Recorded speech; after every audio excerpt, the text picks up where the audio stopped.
Praise the lord. ఎలా ఉన్నారు? బాగున్నారా? దేవుడు ఈ యొక్క వీడియో చూస్తున్న ప్రతి ఒక్కరిని కూడా దీవించి ఆశీర్వదించునుగాక. ఆమేన్. నజరేయుడైన యేసుక్రీస్తు పరిశుద్ధ నామములో మీ అందరికీ కూడా శుభవందనాలు తెలియజేస్తున్నాను. క్రైస్తవ జీవితంలో మనకి ఒక పెద్ద ప్రశ్న అనేది ఉంటుంది. ఏమిటి ఆ ప్రశ్న అంటే, దేవుని చిత్తము అంటే ఏంటి, దేవుని చిత్తాన్ని మనము ఎలా గుర్తించాలి అనే విషయంలో చాలా సందేహాలు, చాలా అనుమానాలు కూడా మనకు ఉంటాయి. కాబట్టి ఈరోజు బైబిల్ గ్రంథం ద్వారా మనము ఏం నేర్చుకుంటున్నాం, దేవుని చిత్తం అంటే ఏంటి, దేవుని చిత్తాన్ని మనం ఎలా గుర్తించాలి, దేవుని చిత్తాన్ని మనం ఎలా నేర్చుకోవాలి అనే విషయాల్లో మనము బైబిల్ గ్రంథంలోనే చూద్దాం. దేవుడు ఈ యొక్క వీడియో ద్వారా మిమ్మల్ని దేవుడు బలపరిచినట్లయితే అనేక మందికి షేర్ చేయండి, మరి లైక్ చేయండి, కామెంట్ రూపంలో మీ యొక్క అభిప్రాయాలు తెలియజేయండి. దేవుని చిత్తము అంటే ఏమిటో మనం చూసుకున్నట్లయితే, దేవుని చిత్తం అంటే దేవుని యొక్క ప్రణాళిక. ఈ యొక్క ప్రణాళిక మనం ఎప్పుడైతే తెలుసుకుంటామో, గుర్తిస్తామో, అది మనం స్పష్టంగా గ్రహించినట్లయితే అది మన జీవితంలో ఏం సరి చూసుకోవాలి అనే విషయంలో మనము ఆలోచించుకొని ముందుకు మనము సాగుతాం. బైబిల్ గ్రంథము ఇలా చెప్తుంది. రోమీలు రాసిన పత్రిక 12వ అధ్యాయము 2వ వచనములో, దేవుని చిత్తము శ్రేష్టమైనది, అమూల్యమైనది మరియు సంపూర్ణమైనది. దేవుని చిత్తం అనేది మనకు శ్రేష్టంగా కనబడాలి, అనుకూలంగా కనబడాలి. సంపూర్ణంగా ఎప్పుడైతే కనబడుతుందో ఇది దేవుని చిత్తము అనేది మనం గుర్తించగలుగుతాం. దేవుని చిత్తం అంటే ప్రణాళిక. మన జీవితంలో ఒక ప్రణాళిక అనేది ఆయన వేసుకుంటాడు కనుక ఆ ప్రణాళిక శ్రేష్టంగా ఉందా లేదా, అనుకూలంగా ఉందా లేదా, సంపూర్ణంగా ఉందా లేదా అనేది మనం ఎప్పుడైతే గ్రహించగలుగుతామో అది దేవుని చిత్తము అయి ఉంటుంది. దేవుని చిత్తము ఎలా గుర్తించాలి? రెండవదిగా మనం ఆలోచించుకున్నట్లయితే, దేవుని చిత్తము ఎప్పుడు కూడా ప్రార్థనతోనే మనం గుర్తిస్తాం. ప్రార్థనతోనే మనం ముందుకు ఆయనతో సహవాసం చేసి, ఆయనతో కలిసి ఎప్పుడైతే మనం సహవాసం కలిసి నడుస్తామో అప్పుడు ఆయన యొక్క చిత్తాన్ని మనం గుర్తించగలుగుతాం.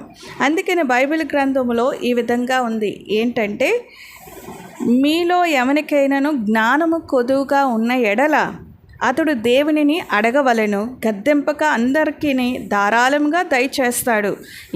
యాకోబు రాసిన పత్రిక 1వ అధ్యాయము 5వ వచనములో మనము జ్ఞానము ఎప్పుడైతే, మన యొక్క జ్ఞానం ఎప్పుడైతే సరిపోదో, దేవుని యొక్క జ్ఞానము ద్వారా మన మార్గాన్ని ఎప్పుడైతే తెలుసుకుంటామో, ఆయన చిత్తాన్ని మనం ఎప్పుడైతే గుర్తిస్తామో, దేవుని యొక్క చిత్తాన్ని మనం ప్రార్థన రూపంలో గుర్తించుకొని ప్రార్థనలోని మనకు ఆయనతో సహవాసం కలిగినప్పుడు ఆయన యొక్క మార్గము మనకు తెలుస్తుంది.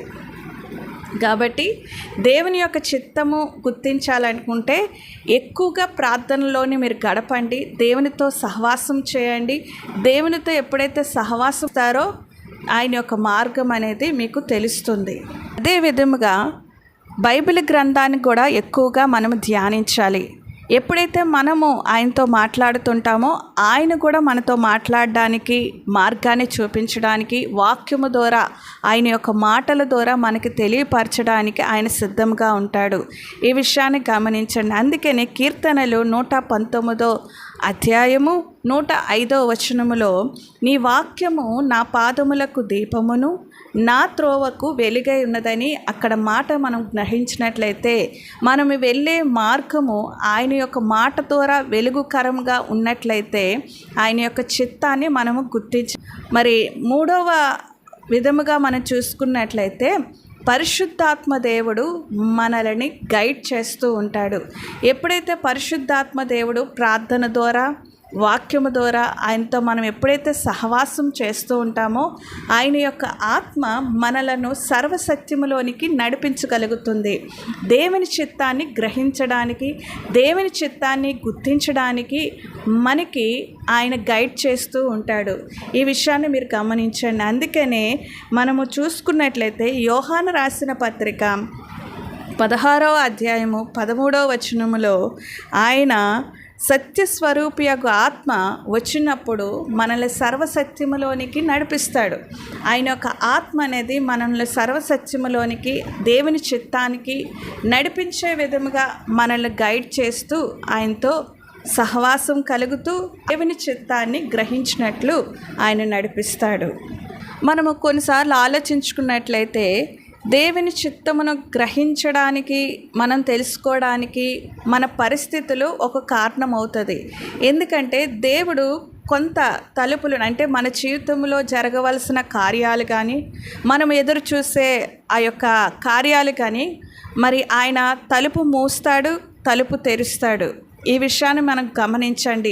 అందుకనే మన పరిస్థితుల బట్టి దేవుని చిత్తము ఏమై ఉందో అనేది మనం గ్రహించడానికి మన ప్రార్థన చేయాలి, వాక్యం చదవాలి. పరిశుద్ధాత్మ ప్రేరేపణ ద్వారా మన పరిస్థితులు ఆయన చిత్తములో ఉన్నదా లేదా అని గుర్తించడానికి మనకి దేవుడు కొన్ని అవకాశాలు ఇస్తూ ఉంటాడు, కొన్ని అవకాశాలు కూడా క్లోజ్ చేస్తూ ఉంటాడు. ఆయనలోనే సమస్తమును కూడా విమ్మిడై ఉంది. ఎందుకంటే పరిస్థితులు కూడా ఆయన యొక్క ఆధీనంలో ఉంటాయనేది మనము గమనించవలసిందిగా మనం చేస్తున్నాను. 4వదిగా మనం చూసుకున్నట్లయితే మన ఇష్టమే దేవుని చిత్తము అనుకోవడం చాలా పెద్ద పొరపాటు. ఎందుకంటే దేవుని చిత్తము మనకు నచ్చినట్లు ఉండదు. ఆయనకి ఏదైతే నచ్చుతుందో, ఆయన యొక్క ప్రణాళిక మనపై ఏమై ఉందో అది గ్రహించి మనం తెలుసుకొని ఆ చిత్తములో, ఆ మార్గములో నడిస్తేనే దేవుని యొక్క చిత్తం అనేది నెరవేరుస్తుంది. మనకు నచ్చినట్లు మనం ముందుకు సాగినట్లయితే కష్టాలు వస్తాయి, అవమానాలు వస్తాయి, దేవుడు శక్తినిస్తాడు. అందుకని సామెతలో మనం ఒక వచనాన్ని జ్ఞాపకం చేసుకుందాం. సామెతలు 3వ అధ్యాయము 5-6 వచనాల్లో, మన సుబుద్ధిని ఆధారం చేసుకొనక మన పూర్ణ హృదయముతో యెహోవా యందు నమ్మిక ఉంచాలి. మనం ఎప్పుడు కూడా సొంత జ్ఞానంతోని, సొంత ఆలోచనలతోని, సొంత ప్రయోజనాలు మనం చేసుకుంటూ వెళ్ళిపోతే అది దేవుని చిత్తమే అనేది, మన ఇష్టాన్ని దేవుని చిత్తం అనుకోవడం కూడా చాలా పొరపాటు. అందుకనే మన సుబుద్ధిని ఎప్పుడు కూడా ఆధారం చేసుకోకూడదు. నీ యొక్క ప్రవర్తన అంతటినీ కూడా ఆయనకు అధికారమునకు అప్పగించు. మన యొక్క ప్రవర్తన, మన యొక్క జీవితము ఆయన చిత్తానికి ఎప్పుడైతే అప్పగిస్తామో, ఆయన చిత్తము ఎప్పుడైతే నెరవేర్చబడుతుందో అప్పుడు మనం త్రోవలన్నీ కూడా సరళమైనది అవుతుందనే విషయాన్ని మీరు గమనించండి. 5వదిగా దేవుని చిత్తాన్ని మనము ఎలా నెరవేర్చాలి?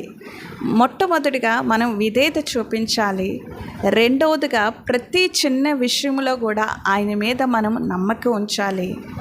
మనకు అర్థం కాకపోయినా అక్కడున్న పరిస్థితుల బట్టి మనము దేవునిపై ఆధారపడాలి, దేవుని నమ్మాలి. దేవుని నమ్మి మనము ఆయన మార్గాన్ని మనము అనుసరించాలి. తర్వాత విశ్వాసం కలిగి ఉండాలి. ఆయన్ని నమ్ముతాము, విశ్వాసం అనేది మనము కలిగి ఉండాలి. సహనం అనేది మనము కలిగి ఉండాలి. దేవుని చిత్తము కొరకు సమయమును మనం వేచి ఉండి, ఆ సమయమును, ఆ టైమును మనం వచ్చే వరకు కూడా ఎదురు చూస్తూ ఉండాలి. ఈ విధంగా దేవుని చిత్తాన్ని మనం నెరవేర్చే వారంగా మనం ఉంటాం. 6వదిగా మనం కొన్ని సూచనలు, సలహాలు కూడా మనం పాటించాలి. ప్రతిరోజు కూడా 10 నిమిషాలు మనము దేవునితో సమయాన్ని గడపాలి. మీకు సమయం ఉన్నా లేకపోయినా దేవునితో 10 నిమిషాలైనా మీరు దేవునితో సహవాసం అనేది మీరు చేర్చుకోవాలి. అది దేవునితో గడపాలి. సుమారుగా 10 నిమిషాలు మీరు దేవునితో సహవాసం మీరు చేయాలి. 2వదిగా పరిశుద్ధ గ్రంథము, ఆయన యొక్క ఇచ్చే లేఖన భాగము మనం ఖచ్చితంగా మనం చదివి తీరాలి. దేవునితో మనం మాట్లాడినప్పుడు ఆయన మనతో కూడా మాట్లాడడానికి కూడా సిద్ధంగా ఉంటాడు. కాబట్టి బైబిల్ గ్రంథాన్ని ధ్యానించాలి, చదవాలి. మంచి ఆత్మీయుల సలహాలు మీరు తీసుకోవాలి.